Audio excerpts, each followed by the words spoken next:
Oke. Untuk kali ini saya ngasih opsi ke kalian gitu. Saya ada 2 materi dari, Riri ada pertanyaan lagi, Rizka? Sebelumnya?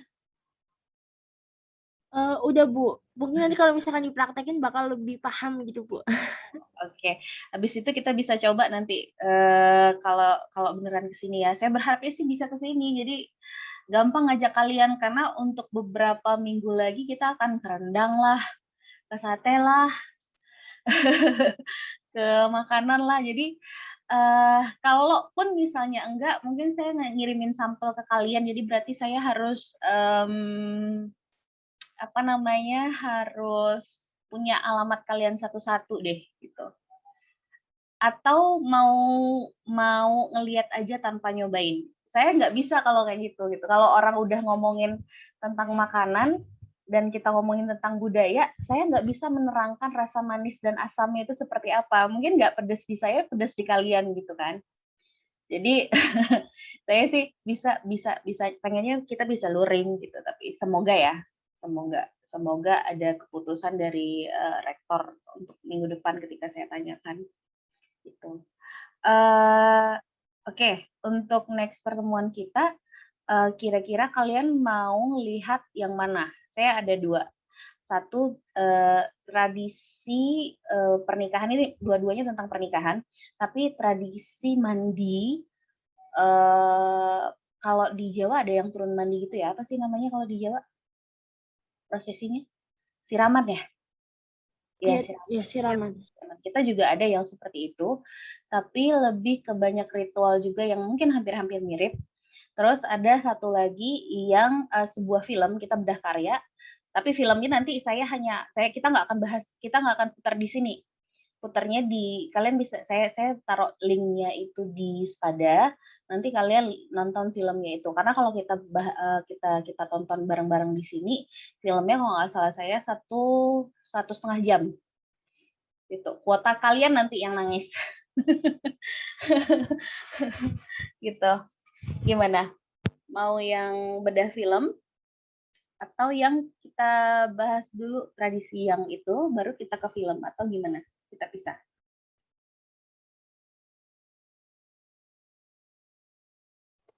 Izin mengusulkan, Bu. Ya, Bedah film, Bu. bedah film ya. Oke. Iya. Berarti Tevin oke, Yolanda oke, bedah film, Catur, Septiana oke, Zara oke. Berarti nanti linknya saya taruh di Spada. Ini nggak tahu kenapa, mungkin karena orang dosen-dosen modul Nusantara udah pada heboh karena setiap hari Sabtu Spada selalu down. Tapi untungnya hari ini dia tidak down. Laki sekali, saya nggak tahu nih apakah hanya untuk hari ini aja atau gimana. Oke, kalau misalnya kayak gitu, nggak masalah. Saya akan download di Spada. Cuman saya akan kasih highlight dulu filmnya tentang apa. Oke, di Minangkabau itu ada beberapa tradisi pernikahan. Tradisi pernikahan itu adalah pertama-tama ketika kita mau melamar gitu kan, mau melamar seseorang itu, kalau tradisinya di beberapa tempat adalah pihak perempuan yang datang ke tempat laki-laki untuk menanyakan bagaimana kelanjutan hubungan antara pihak laki-laki ini dan perempuan. Jadi saya punya 2 perbandingan ya kalau ikut dengan saya dulu. Kalau saya, kami sepakat untuk lebih ke modern, lebih ke adat Islam. Jadi si laki-laki yang datang ke perempuan untuk menanyakan kapan akan melamar gitu. Melamar lah ya. Jadi kalau misalnya di real adat Minangkabau, itu pihak perempuan yang datang ke rumah laki-laki untuk bertanya bagaimana kelanjutan hubungannya dan kapan akan melamar. Gitu. Nah, setelah itu step kedua adalah pihak laki-laki datang melamar ke perempuan bersama seluruh anggota keluarganya termasuk mama. Mama maksudnya di sini paman ya. Masuk. Terus akan ada perundingan kapan, di mana, adat seperti apa, dan juga apa namanya pakaian-pakaian adat apa yang akan dipakai gitu. Nah, pakaian adat ini kan kalau misalnya di Minangkabau ini kita punya banyak pakaian adat. Nah, kalau pakaian adat nanti kita akan bahas ya di beberapa pertemuan selanjutnya. Antara daerah dare atau daerah daratan, luha, dan daerah pesisir itu adatnya beda, pakaiannya berbeda gitu. Nah, biasanya untuk jalan tengahnya, kalau misalnya pihak perempuannya pakai adatnya, nanti di apa, pesta perkawinan di laki-laki nanti adatnya laki-laki, begitu. Itu biasanya begitu ya. Kecuali kalau pernikahannya itu cuma satu kali, pesta pernikahannya itu cuma satu kali, kecuali seperti itu. Nah, kemudian setelah itu ada namanya tukar cincin atau tunangan ya, tukar cincin. Nah, setelah tukar cincin, baru kita penentuan hari. Ya, ada beberapa beberapa adat yang setelah tukar cincin baru menentukan hari, baru atau ada yang nentuin hari terus di hari itu langsung tunangan atau tukar cincin. Gitu. Ada beberapa adat yang seperti itu. Kemudian baru dari pihak perempuan setelah itu ada yang namanya malam bainai. Terus ada lagi yang namanya tradisi mandi badulang. Mandi badulang itu semacam siraman. Cuman kalau yang dari mandi badulang ini banyak ritual-ritual yang kemudian salah satunya bisa melihat keperawanan. Itu kata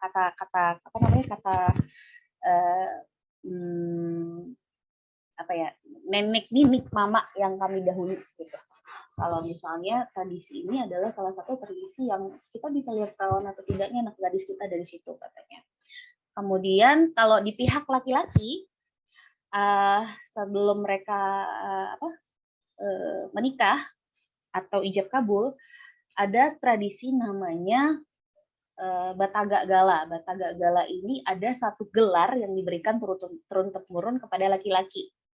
Jadi si laki-laki yang sudah menikah ini ketika di rumah si perempuan, nanti ya kan kalau di Minang laki-laki yang pindah ke rumah perempuan ya, nah dia akan dipanggil dengan gelarnya oleh mertuanya gitu.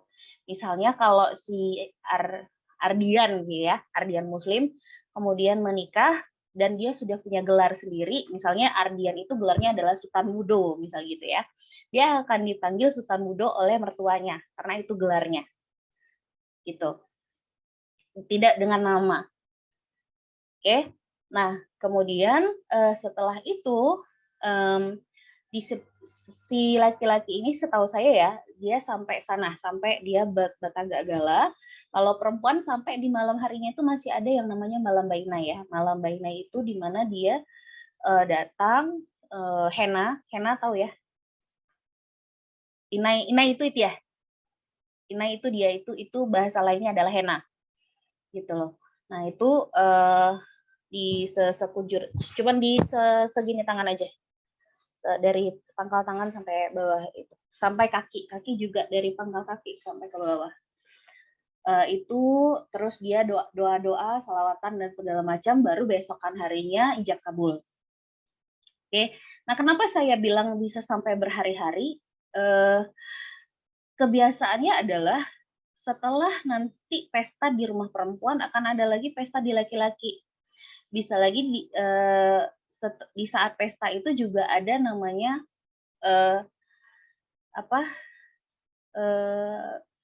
arak gitu loh. Arak itu berarti arakan dari rumahnya bako atau saudara perempuan laki-laki ke rumah pengantin atau di mana pernikahan atau pesta diadakan gitu. Jadi ada yang kalau dulu itu bisa sampai dia jalan kaki berkilo-kilo gitu. Nah, kalau zaman sekarang ada yang apa namanya, ada yang pinter untuk sewa bendi. Jadi kalau di Padang kalian masih bisa lihat ada arakan bendi, terus di atasnya ada orang yang memang lagi pasangan yang dalam pesta pernikahan pakai baju adat pernikahan. Nah, itu mereka menggunakan bendi. Kalau mungkin di daerah-daerah yang lebih yang lebih modern, mereka biasanya pakai mobil ya. Ada yang pakai mobil, arakannya seperti itu. Tapi kalau di Padang masih banyak yang menggunakan bendi untuk minimum bendi ya untuk arakan atau bara dari rumah saudaranya perempuan si laki-laki ke rumah perempuan. Begitu. Ada pertanyaan? Atau nanti saya kenapa bisa ada kok bisa sih? Jadi di dalam mandi Badulang itu ada satu tradisi, ada beberapa tradisi sebelum mereka mandi gitu loh. Jadi mandinya itu kayak dia nggak mandi di sungai ya, tapi dimandikan dengan rempah-rempah gitu. Kalian pernah sauna kan ya? Nah seperti itu, nanti ada rempah-rempah yang kemudian dibakarkan, kemudian dimasukkan ke kamar mostly di kamar mandi. Kalau setahu saya ya, mostly ada beberapa di kamar mandi, ditaruh, terus ada beberapa ibu-ibu yang kemudian memandikan. Itu beda dengan ada Jawa yang memandikannya bisanya bapak ya, ada bapak, ada ibu yang mandiinnya satu-satu gitu. Ini koreksi ya kalau misalnya saya salah. Nah kalau di sini cuma ibu-ibu yang di pihak perempuan yang kemudian memandikannya di sini. Gitu. Terus ada juga tradisi ketika dia menggunakan bambu untuk mengusir setan. Seperti itulah kira-kira. Masih ada unsur-unsur tradisi kuno di dalam tradisi-tradisi di mandi Badulang ini gitu. Nah, to be honest ya, sejujurnya kalau adat di Minang ini, kalau misalnya kalian orang-orang mengatakan bahwa Minangkabau ini adalah banyak pengaruh Islamnya gitu ya. Tapi pada dasarnya kami dulu bukan penganut Islam, tapi animisme. Kemudian berubah jadi Hindu. Kemudian ada perang Padri namanya, berubah menjadi Islam. Nah, ketika perang Padri itu kesalahan yang terjadi adalah mereka banyak menghilangkan manuskrip tentang keberadaan agama-agama lain sebelumnya gitu.